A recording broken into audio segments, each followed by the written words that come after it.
What's going on YouTube? Mower Company 1 here, and in today's video I'm going to show you how to replace your drive belt on an Exmark Pioneer E-Series zero-turn mower. And guys, I'm going to zoom in on the serial number for you so that way you can look it up online.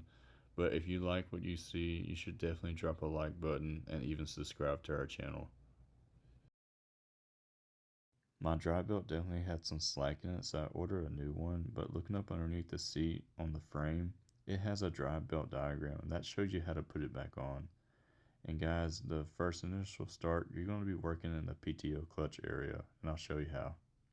The first step is that you're going to loosen this bolt off right here, and I'm going to be using a 5/8 impact socket, and yes, I am going to be using my impact gun because it makes it a lot easier. You're going to loosen it off, but also keep in mind, hold your PTO clutch when you do so, because you have a wire harness that connects to the PTO clutch, and if it just drops straight on the ground, you could rip it out, and you don't want that to happen. So sometimes your PTO clutch can come off with ease, but in my case, mine didn't. So this first method I'm going to be trying is that I'm going to take some WD-40, spray inside the PTO clutch, spray some onto my bolt as well, and then I'm going to reinsert my bolt into the PTO clutch.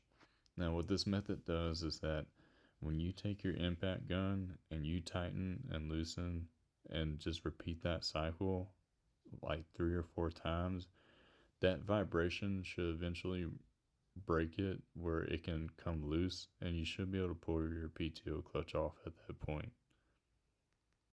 So unfortunately that method didn't work, so I'm going to reinsert my bolt back into the PTO clutch and go through the top, and I'm going to take a metal bar and just gently tap onto the PTO clutch, and with a few hits it should break it loose for me. And guys, just like that, it popped off. But guys, pay close attention.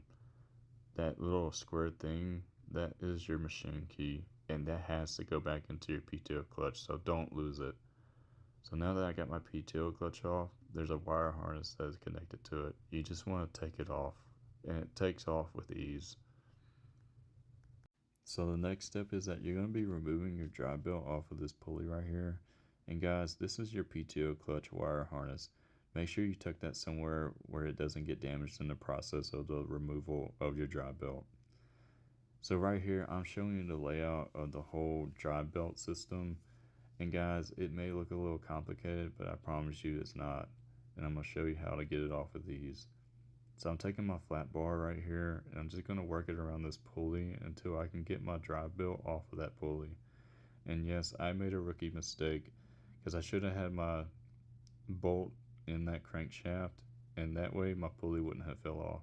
But with ease, it just slides back onto the crankshaft, and all you have to do is just stick your bolt back on it.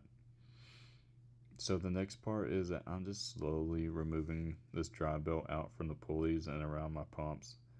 And yes, I am underneath my mower right now, but when you get to the part where you have to take it off around the pumps, you're going to have to be going up from the top and remove it from the top. As you can see right here, that is what I'm doing. I'm at the top part now, and I'm just slowly working it out from the pumps. And guys, be careful because your little fans, you can damage the fins on them. So just be careful when you're taking your dry belt off. So now that we got our old belt out, I'm going to be putting our new belt in.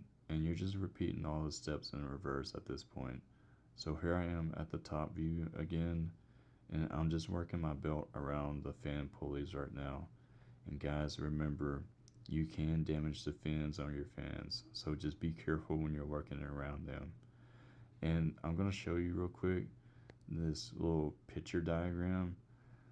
This is your drive belt diagram, and starting at the bottom, the left and the right side, that is your fan pulleys, and that is where I'm at right now. And that's where you're going to be starting at when you're reinserting your belt on. You're going to loop it around those two and loop it on the back side of the mini pulleys right there, and then insert it through onto your PTO clutch pulley. So the next step is that you're going to get underneath your mower again, and you're just going to gradually work your drive belt in between these two pulleys right here. And you can see that I took the tensioner spring off. It's up to you. It was kind of getting in the way, and it's real easy to put back on.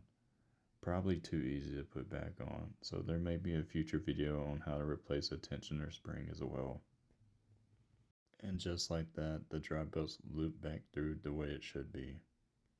So next step is that you're going to take your pulley and you're going to reinsert it onto the crankshaft.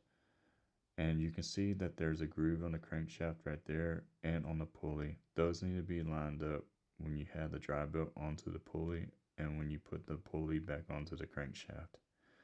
So there will be some tension on this pulley when you're trying to put it back on just because of that tensioner spring. But once you get it back on, it slips right in with ease. And this little machine key that I was telling you about earlier, that slides into the grooves of that pulley and that crankshaft.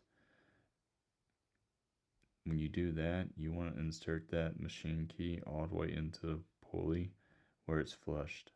So the next step is that you're going to take your PTO clutch and slide it back onto the crankshaft. And looking inside, yes, there is a key inside the PTO clutch as well. So you're going to slide that into the groove of the crankshaft. And also right here, that's where your wire harness is going to go. But pay attention, this notch right here in your PTO clutch is going to go onto that bar right there, and that is very vital.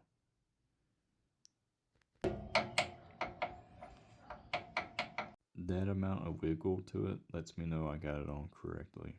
So now I'm just going to reinsert my bolt back onto the PTO clutch, and I'm going to hook my PTO clutch wire back onto the PTO clutch.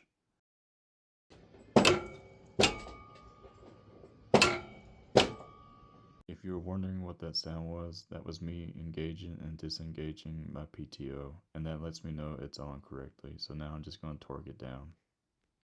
The final step is to turn your mower on to see if your drive belt is working.